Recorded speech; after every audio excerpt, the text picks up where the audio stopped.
আমরা এখন খেতে চলে এসেছি। আমার একটা দিদিমা মারা গেছে, তাই শ্রাদ্ধ বাড়ি। আমার দিদি বসে খাচ্ছে আর হাসছে আমি ব্লগ বানাচ্ছি বলে। এই যে আমার বুনু খাচ্ছে, এই যে আমার বর। এখন কেবল রাইস দিয়েছে আর লেবু দিয়েছে। বাংলায় বলি ভাত ভাত গাইস, না সরি বন্ধুরা, ভাত। এখন আমাদের এখানে চলে এসছে শুক্তো।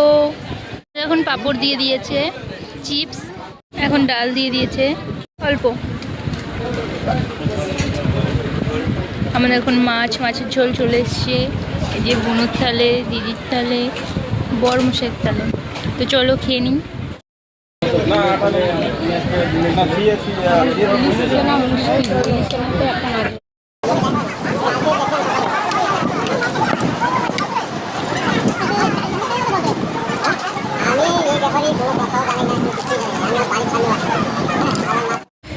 চাটনি আর পাঁপড় দিয়ে দিয়েছে আমাদের, আইসক্রিম দিয়ে দিয়েছে। ওই যে দই ওর থালে, আমার বুনুর থাল থেকে দেখে নাও, কারণ আমি দই খাই না। আর আমার বরেরও থালা ফাঁকা, না না। আর মিষ্টি আমার ভাই খেয়ে নিয়েছে, আমি খাই না। ঠিক আছে ভাই, আমি ওখান থেকে নিতে পারবো না। আমরা এখন হাত ধুয়ে নি। এখানে সার্ফ ও লেবুর জল আছে।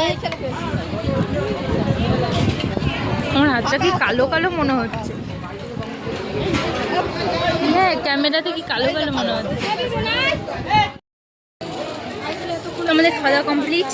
এখন আমরা আইসক্রিম খাবো।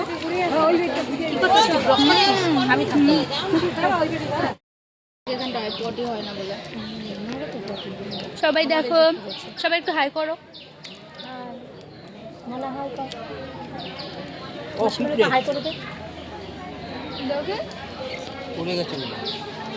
ঠিক আছে, আজকের খাওয়া দাওয়ার ব্লগ এই পর্যন্তই। Bye, tata.